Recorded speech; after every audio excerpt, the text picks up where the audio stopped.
या देवी सर्वभूतेषु मां कात्यायनी रूपेण संस्थिता नमस्तस्यै नमस्तस्यै नमस्तस्यै नमो नमः।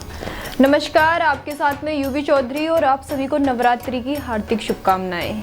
संपूर्ण जगत के कल्याण के लिए और असुरों का सर्वनाश करने के लिए मां भगवती 9 स्वरूपों में प्रकट हुई और नवरात्रि में दुर्गा पूजा के अवसर पर दुर्गा देवी के इन्हीं 9 रूपों की पूजा बहुत ही विधि विधान से की जाती है।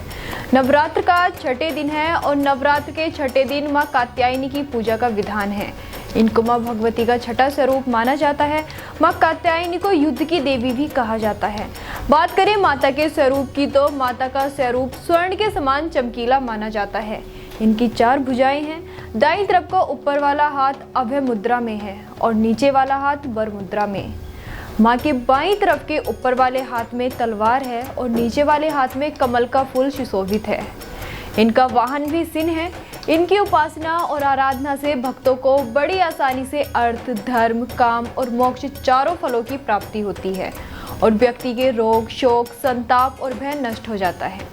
इसलिए कहा जाता है कि इस देवी की उपासना करने से परम पद की प्राप्ति होती है और इनका प्रिय रंग पीला कहा जाता है। बात करें मां के जन्म की तो पौराणिक कथाओं के अनुसार वन्मीकत नामक एक महर्षि थे जिनका एक पुत्र था जिसका नाम कात्य था।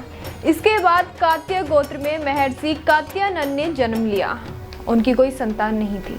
उन्होंने मां भगवती को पुत्री के रूप में पाने के लिए कठोर तपस्या की। महर्षि कात्यायन की तपस्या से प्रसन्न होकर मां भगवती ने उन्हें साक्षात दर्शन दिया।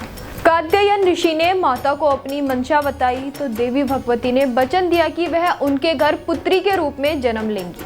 जिसके बाद जब तीनों लोक पर महिषासुर नामक दैत्य का अत्याचार बढ़ चुका था और देवी देवता उसके कृत्य से परेशान हो गए थे, तब ब्रह्मा, विष्णु और भगवान शिव के तेज से माता ने महर्षि कात्यायन के घर पर जन्म लिया।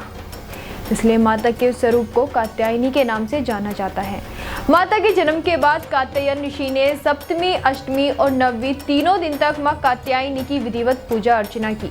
इसके बाद मां कात्यायनी ने दशमी के दिन महिषासुर नामक दैत्य का वध कर तीनों लोग को उसके अत्याचार से बचाया था। गौरतलब है कि भगवान कृष्ण को पति के रूप में पाने के लिए ब्रज की गोपियों ने इन्हीं की पूजा की थी और यह पूजा कालिंदी यमुना के तट पर की गई थी। इसलिए ब्रज मंडल की अधिष्ठात्री देवी के रूप में भी प्रतिष्ठित हैं। एक बार फिर से एबीपी न्यूज परिवार की तरफ से आप सभी को नवरात्रि की हार्दिक शुभकामनाएं। धन्यवाद।